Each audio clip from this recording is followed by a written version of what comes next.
অদ্ভুত এই দুনিয়া। প্রকৃতির বুকে নানা জায়গায় রয়েছে নানা চমক। সারা বিশ্বজুড়ে মশা ও সাপের উপদ্রবে বহু মানুষের মৃত্যু হয়।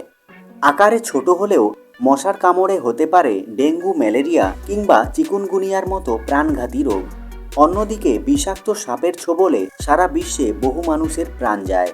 কিন্তু আপনি কি জানেন, সারা বিশ্ব যেখানে মশা ও সাপের উপদ্রবে অতিষ্ঠ, সেখানে পৃথিবীতে এমন একটি দেশ আছে যেখানে একটিও মশা কিংবা সাপ নেই। হ্যাঁ, কথাটা শুনতে অদ্ভুত লাগলেও এটাই সত্য।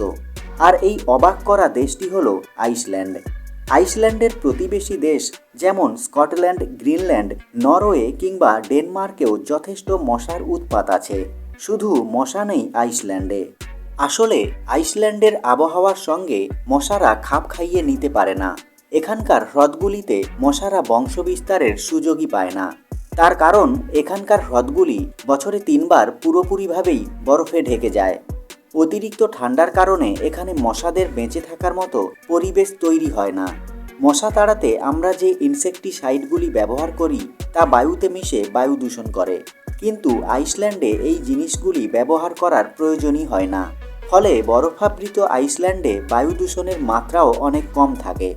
এছাড়াও এই দেশে কোনো সাপের অস্তিত্বও নেই।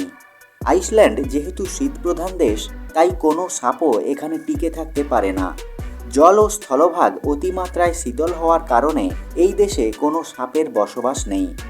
বিজ্ঞানীদের মতে বরফাবৃত ও অতিরিক্ত ঠান্ডার কারণে আইসল্যান্ডে মশা ও সাপের পাশাপাশি কোনো বিষাক্ত কীটপতঙ্গও আবাস গড়তে পারেনি।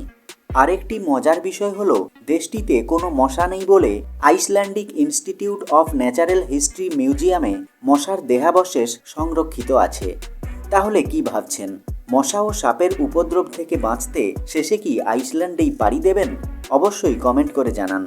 এই চ্যানেলের ভিডিওগুলি দেখতে চ্যানেলটি সাবস্ক্রাইব করে পাশে থাকা বেল আইকনটি প্রেস করে দিন। ভিডিওটি ভালো লাগলে লাইক ও শেয়ার করুন। ভালো থাকবেন, দেখা হবে পরের ভিডিওতে।